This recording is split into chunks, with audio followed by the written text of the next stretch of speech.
Meu nome é Cleide Aparecida dos Santos. Tenho 42 anos, sou professora aposentada e este relato aconteceu comigo e com minha família. Em 1999, no interior do Paraná. Tudo começou quando eu e meu marido decidimos sair da cidade grande e comprar uma chácara mais afastada para viver uma vida mais tranquila no campo. Encontramos uma propriedade em Cachoeirinha, uma comunidade rural próxima a Piraí do Sul.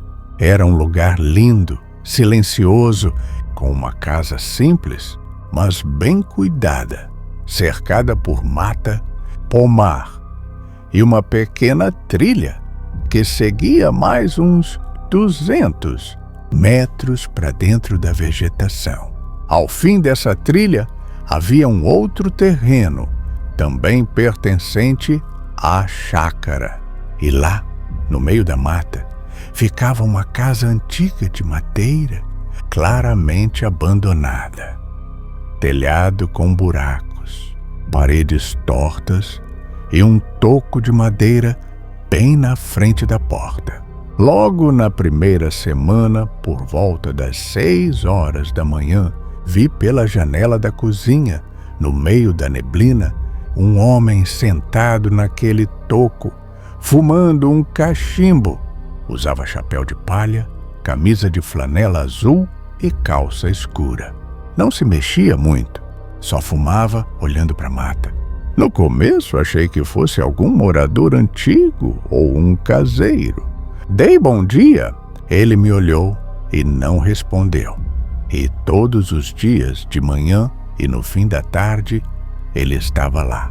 Sempre igual, sempre em silêncio. E eu era a única que via. O tempo foi passando e aquilo começou a me incomodar. A presença dele era pesada, o olhar parecia atravessar a alma. Tentei ignorar, até que no fim de tarde, um vizinho antigo, o seu Ademir, apareceu procurando o cachorro dele, um pointer de caça que tinha sumido havia 3 dias. Falei para ele dar uma olhada com o senhor da casa velha. Que senhor? Ele perguntou. O do cachimbo, que fica sentado ali na frente, fuma todos os dias. Talvez tenha visto o cachorro. O rosto do seu Ademir mudou na hora. Ele parou, me olhou sério e disse: Dona Cleide, aquilo lá está abandonado faz uns 10 anos. O último que morou ali foi o seu Firmino, um guarda florestal aposentado. Ele conhecia cada palmo daquela mata. Dizem que numa noite ouviu barulhos estranhos e saiu com a lanterna. Foi encontrado morto dias depois, caído na varanda, com o peito rasgado. Até hoje ninguém sabe o que atacou ele. Desde então, ninguém mais teve coragem de mexer naquele terreno. A partir daquela noite, eu não consegui mais dormir. Comecei a acordar suando frio, com a sensação de alguém me olhando. Durante a madrugada, ouvia passos secos nas folhas, perto da trilha. E às vezes, mesmo sem abrir a janela, sentia o cheiro forte do fumo do cachimbo. Era um cheiro antigo, enjoativo, que invadia a casa como se ele estivesse ali dentro. Uma semana depois, à beira de um colapso, insisti com meu marido e ele concordou. Vendemos a propriedade antes mesmo de completar 2 meses ali. Voltamos para a cidade. E desde então, nunca mais colocamos os pés naquele lugar. O que mais me assusta até hoje é que, desde que vendemos, nenhuma família conseguiu permanecer por lá. Sempre que alguém tenta morar, surgem os mesmos relatos. Um senhor sentado, fumando, observando a casa pela mata. Ou pior, um vulto parado, olhando em silêncio. Eu estava fazendo uma trilha numa mata do interior do Ceará. Saí de casa por volta das 7h30 da manhã. O céu amanheceu nublado, sem previsão de chuva, mas a trilha era sombria e envolvida por copas altas. Depois de caminhar por um tempo, comecei a sentir fome. Sentei num tronco e almocei. O clima começou a fechar, trovejar, e a chuva veio forte. Fiquei sob as copas por uns 20 minutos com minha capa de chuva, mas decidi voltar. Até ali, nada estranho. Quando cheguei à metade da trilha, em meio à chuva intensa, escutei vozes femininas ao longe. Parecia haver 3 pessoas conversando. Eu parei e baixei o capuz para ouvir, e só ouvi o barulho da chuva. Coloquei o capuz de novo, voltei a andar e as vozes voltaram. Repita o gesto. As vozes cessavam enquanto o capuz estivesse abaixado. Era como se existissem apenas para quem estivesse atento com o capuz levantado. Nunca contei a ninguém, mas depois fui falar com meu pai. Ele disse que já ouviu isso muitas vezes. O fenômeno é chamado de falaria pelos mais antigos, e essas vozes surgem inesperadamente nas trilhas.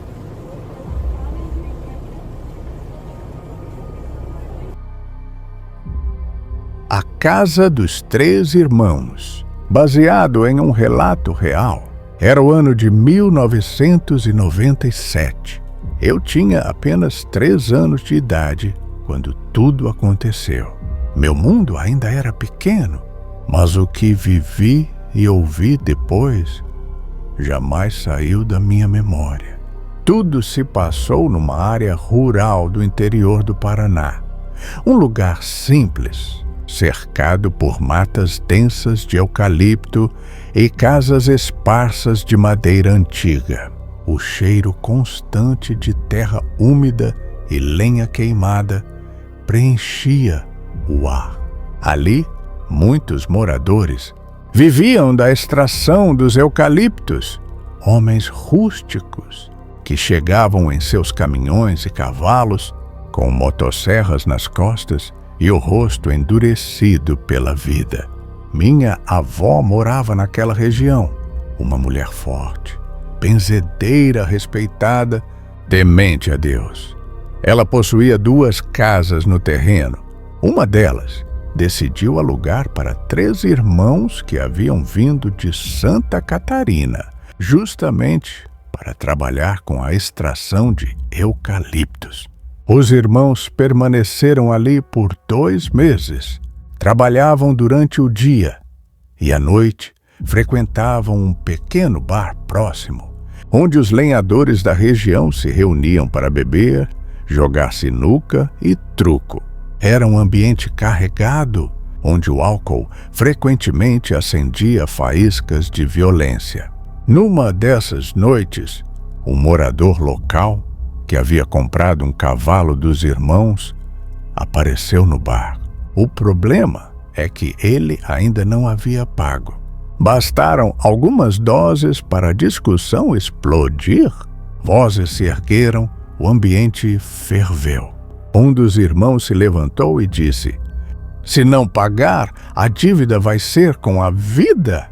Dias depois, o homem simplesmente desapareceu. E logo em seguida, os 3 irmãos catarinenses foram embora às pressas, sem despedidas, sem explicações. Deixaram para trás roupas, ferramentas e até o cavalo da discórdia, amarrado no curral dos fundos. Minha avó, sem saber de nada, limpou a casa e cedeu o espaço para minha tia e o marido.